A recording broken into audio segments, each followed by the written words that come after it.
This is the Sales Gravy Podcast, and it's Wisdom Wednesday, where you drive the agenda. And on this segment of the Sales Gravy Podcast, you bring your sales challenges, and Jeb Blount delivers his best answers. And those answers, they come straight from the trenches, because Jeb's not just teaching sales, he's out there prospecting, closing, and leading sales teams every single day. Before we jump in, here's a quick update. The Outbound Conference, the biggest, baddest sales conference on earth, is getting ready to announce its new date and location. These tickets always sell out fast. So if you want early access and discounted seats, head over to outboundconference.com. That's outboundconference.com and get on that waiting list right now. We're back again with Kurt O'Donnell and the sales team from Joyland Roofing with their second question. We have what we call like a sales journey that we kind of walk through that kind of has like the meeting, setting an agenda, doing discovery, mapping out, and just kind of walks through that. But we don't have like a strong like script. We kind of leave that up to each individual because we're not one call closers, right? So we're there to build a relationship, provide solutions, and then ask. We always ask for the sale every time, but then we won't pressure that person to close. We usually Our close rate is usually like within 7 to 10 days. Usually people sign with us, and we run about a 30% close rate. Do you think like a sales script is important, or is it better just to know, hey, where am I at in the process? No, I wouldn't use a script at all. And in fact, you are one call closers. Like you're asking for the sale at the end of the call. You're not going to get every one of them. You're talking about, I mean, I'm sure you're doing roofs out there that can be six figures. If you're meeting with the wife and you're not meeting with the husband, they're going to have to talk. Because I don't know about your household, but I'm not making $100,000 decisions unless my wife is involved in it. We can always say, look, you're whoever's booking your meetings for you, we want to get everybody together. But in the real world, you're not going to get everybody together. But if you go in and say to yourself, at the end of this call, I'm asking for the sale, and then you start measuring how many of those do you close, what you'll recognize is that one call close is not about pressuring people to do business with you. It's about doing the right things in the process. So when you get to the end, they can't imagine not doing business with you. So the way that I look at one call close is the better I get at the middle of the sale, the more likely I'm going to close the sale. So for example, setting the agenda up front, like I always want to know what's the trigger event? Like why did you come to us? Because all your leads are coming through marketing. So they responded to a lead. There's a trigger event. There's a reason why they have you there. So I want to understand their timing and their motivations. But the one thing that I do early in a process that I think contributes to closing more deals on the same call is I want to unpack their fears. And a lot of reps don't do this. Like I want them to tell me about the bad experience that they've had with contractors in the past. I want to talk about the things that they're most afraid of. I want them to talk about what are they worried about from a money standpoint? Because usually if you don't close at the end, it's either because the dollar volume is big enough that they really do need to go think about it and look at their finances. You didn't have all the people in the room, or they're not quite sure that you're the right company for them. And if you've got a 30% close rate, then you got to look at the 70% of the ones that you didn't close. It's probably price because you're coming in and you're providing a higher quality product, or they never could afford it, right? So your marketing worked really well to get them to call you, but they didn't really have the money. So they didn't really have a motivator, or they just didn't trust you. They just didn't believe you. So the process I want to go through up front is I want to connect with them, and then I want to unpack their fears and I want to understand their motivation. And then I want to explore what their desired outcome is. So why are they doing this? What's important to them? If you're doing windows and doors, harder on a roof, but you're doing windows and doors, get them to come around with you. Let them talk about like what's driving them. What are their aspirations? Get them to see a better future. If it's a roof, especially if you're doing a high end roof, it's like get them to see how it's going to make their house look better, or how it's going to help them reduce their insurance rates, which is a big deal these days, or give them the peace of mind that when they go to sell their house, they're going to get a higher resale value. So I'm doing all of those things. So when I get to the end, basically what I'm doing is saying, I'm repeating their story back to them. You told me this, you told me this, you told me this. Here's how we do this. It sounds like it makes sense for us to go ahead and move forward and get this scheduled. And we've got a pretty big, busy schedule coming up. Let's go ahead and get this moving. And all you're going to need to do is give me a check for this today, and that'll hold your slot, or however you do a deposit. We actually don't take deposit. Don't even take a deposit. We'll just sign a piece of paper. That works good. So that's even easier, right? There's nothing to it. We don't even take a deposit. So like closing should be super easy. All I need is your okay, and then I'll get everything going. Right. And then what I would start measuring is how many people say yes to you on that first call. This does matter in terms of scaling up your company, because the more people that you close on the first call means that there are more calls that you can go on, because you're not doing as much follow up. And the less likely it is you're going to have a competitor who's going to sneak in behind you and take your business. So I'm just measuring that. That's not putting pressure on people. That's just measuring. If they go, look, I really need to think about it. And the next script for me is, I mean, it's a script, but a framework is, that makes sense. Like, this is a pretty big decision that you need to think about.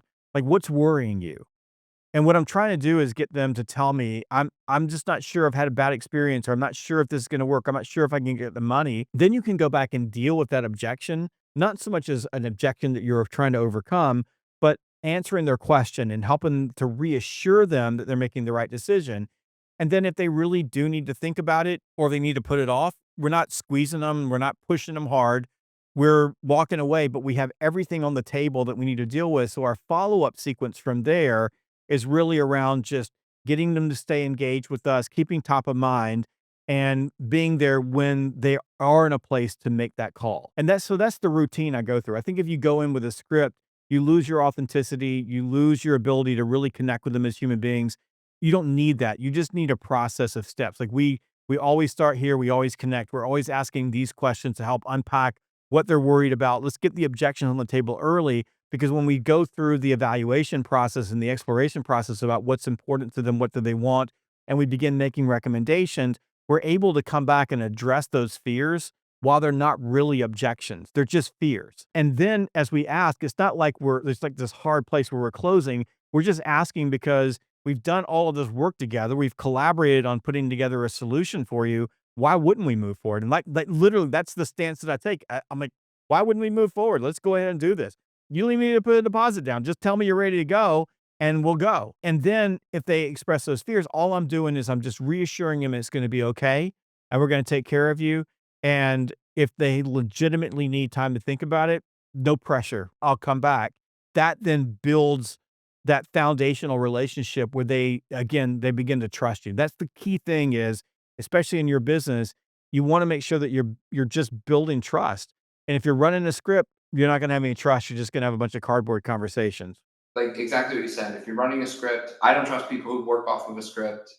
And if you're kind of just driving right to the ask and just pitching we talk a little bit about like the difference between representing the company and consulting. Yes. So like we want to be there as a consultant, not just to rep the company, because a rep just kind of shows up and says, here's everything I can do for you. Yeah. You should choose me.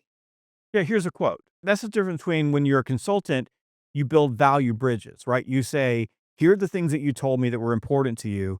Here's how we're going to solve that problem. Here's my recommendation. Consultants make recommendations.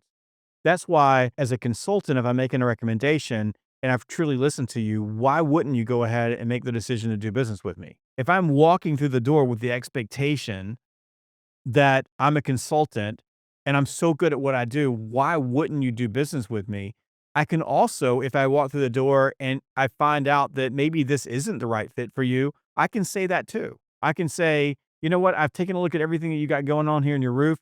I don't think we're the right fit for what you're trying to accomplish. It's okay to say that. That gives you the integrity to be able to walk away from people who you should probably walk away from, or maybe it's not the right thing for them to change their roof out right now. Maybe they should wait a couple of years. Okay to do that. That'll make you feel better too, because you'll walk away going, you know what? I did the right thing for them. I did the right thing for my company. I did the right thing for me. That just builds your reputation in the marketplace. Thank you. Thank you. I hope this was helpful. This is great. It was. Thank you. It was great. Very good.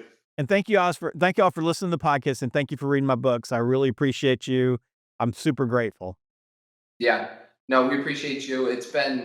We've been going through, I think we've gone through 3 of your books in the past year, and it's just super helpful, just game changing, especially for me. It's just, helps get to that next level for sure. Keep up with us. Let us know how you're doing. All right. Sounds Awesome. good. Sounds good. I'll reach out. Okay. See y'all Thanks, later. Jeff. If you've got a question for the show, go to salesgravy.com/ask. That's salesgravy.com/ask and submit the form. One of our producers will reach directly out to you to schedule your session with Jeb. Now let's button this up with a final thought. Kurt's second question revealed one of the most costly misconceptions in high-ticket sales: the difference between being scripted and being systematic. Here's what separates amateur salespeople from the consultative professionals. Amateurs think that they need scripts to sound professional, while professionals understand that they need processes to build trust. Think about this. When you're dealing with a six-figure purchase like a roofing project, your prospects aren't just buying your pitch, they're buying your ability to understand their world and solve their problems. A script makes you sound like every other salesperson who's ever knocked on their door. A systematic approach, a process approach, makes you sound like you're a consultant that they've been waiting on for years. Here's the brutal truth that most salespeople miss.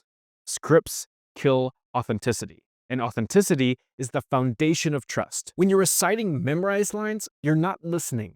When you're not listening, you're not uncovering their real fears and motivations, and when you don't understand their fears, you can't address them, which means you can't close them. Elite sales professionals understand what Kurt's team is learning. You are one-call closers when you do the middle of the sale correctly.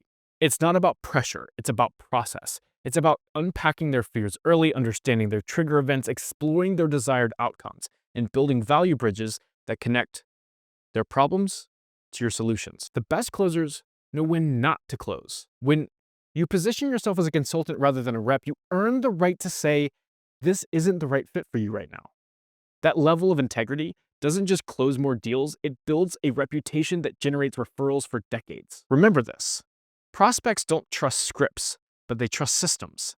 They don't buy from reps, but they invest in consultants. And they don't make decisions based on pressure. They make decisions based on the confidence that comes with working with someone who truly understands their situation and genuinely cares about their outcome. The next time you're tempted to memorize what to say, focus instead on systematizing what you ask, because great questions build trust, and trust closes deals. This is Jeb Blount Jr., and we'll catch you next time on the Sales Gravy Podcast.